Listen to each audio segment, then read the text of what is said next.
Welcome back. So, how do you know if something is intuition or if it's anxiety? Most people try to figure this out by thinking about the problem, but that usually makes things worse because the more you focus on a problem, the more your system starts predicting, and that often feels like anxiety. So, instead of focusing on the problem, we're going to compare options.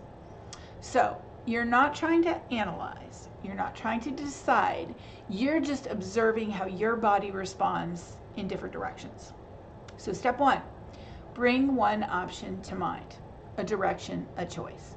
Not the whole situation, but just the decision around it. And notice what happens in your body. Look at chest, stomach, breath,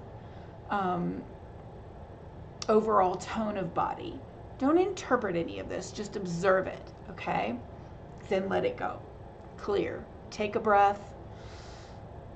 Let your system settle. You're not stacking reactions, you're comparing cleanly. So now bring the other option to mind.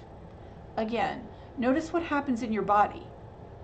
Now you have these two responses, okay? Clear. Do it again. So option A, observe. Clear. Option B, observe. You're looking for patterns, not just one moment, okay?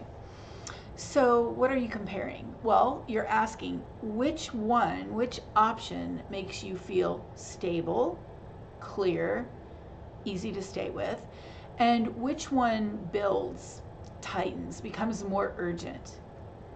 What we're calling intuition tends to be consistent across checks. It's stable, not pushing, and it doesn't need to get louder. It can be really super subtle, but it holds. Anxiety, on the other hand, behaves differently. When you revisit the option, it often escalates, becomes more urgent, it loops, it pushes you to act, it doesn't stay the same. So again, let's try this. Let's talk about, should I go to England or should I go to South Africa to visit a friend? I'm just picking something out of the blue. Okay, so bring one option to mind, going to England.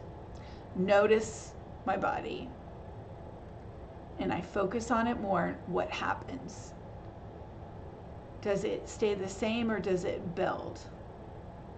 Okay, now I'll let that go. Now I'm gonna bring it back again, the same one. Okay, I'm gonna let it go. Now I'm gonna bring in the next option, which is going to South Africa, and hold it in my body.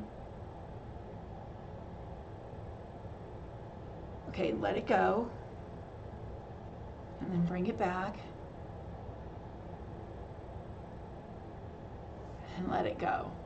Okay, so if it keeps changing, it's not a stable signal. So when I did the UK one, I actually felt the same in both. When I did the South Africa one, it felt slightly different the first time from the UK one, but the second time it was a lot different for me. So that would be an anxious feeling. And this is where we start to misinterpret. You know, we get a strong, we say we get a gut feeling. Well, I could have interpreted that as gut feeling. I got a strong feeling about South Africa, but it was a strong, unstable feeling. So it doesn't mean that anxiety is wrong. It's useful because it's part of how your system predicts and protects you, to be honest. But it's not the same thing as clarity. So people often decide before they feel, and they analyze instead of observing, or a lot of times we try to force clarity, right? We kind of know what decision we want it to be. Like, if my friend in South Africa might be more important to me than my friend in the UK, I might feel that intuition surrounding a South Africa trip as more of a gut feeling, right? I'm feel like I want that one to be true, so I'm biasing myself, right? But the truth is stable. Okay, so remember, when something feels unclear, bring an option to mind, observe your body, let it go, bring in the other option, observe again, and then repeat that. Then you ask which one stays consistent, but which one escalates. You don't need to guess. You can actually test this directly.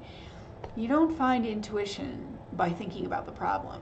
You find it by comparing how your body responds to each direction. If it stays consistent, it's signal. If it builds when you focus on it, it's noise. See you next time.